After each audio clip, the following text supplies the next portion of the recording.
Today, we will demonstrate VW5D key adding function. This operation requires VW5D dedicated adapter and key tool plus. Reading original vehicle key, take out original car key used for demonstration, and read the original key information. Enter the IMO programming menu. Select MQB49 key dismantling and reading. Tap Start Programming, and choose Disassemble and Read Key Data. Disassemble original car key and remove the PCB. Note, the white area shows the shape of the original key. Place the key in this position, then install it on the adapter. Mount the original key PCB onto the adapter.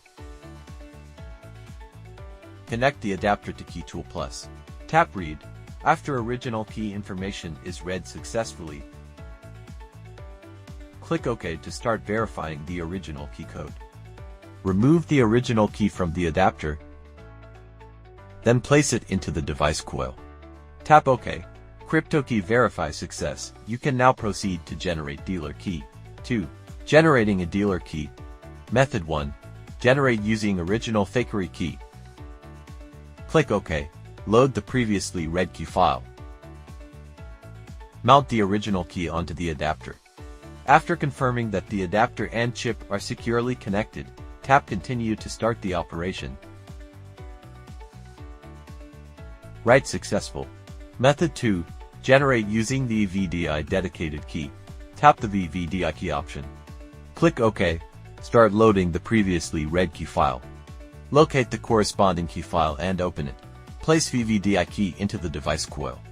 Click OK. The key is generated successfully. 3. Matching and testing. Place the original vehicle key into the vehicle sensing coil. Tap Learn key, then click OK to load the read key file. Input learning key number. Click OK. After learning is successful, place the generated original key or VDI dedicated key into the sensing coil. Note, the original key or VDI key placed into the sensing coil must have a battery installed. Click OK, and wait for the matching process to complete. After matching is completed, the device can be removed from the vehicle, and the key functions can be tested. After matching is complete, remove the device from the vehicle and test the key functions. Push button start works normally. Key remote functions work normally. VDI key follows the same matching process as the original key, so it will not be demonstrated here. All key functions have been tested and are working properly. That's all for today's demo. More updates are coming soon. Questions? Leave a comment below. See you in the next video.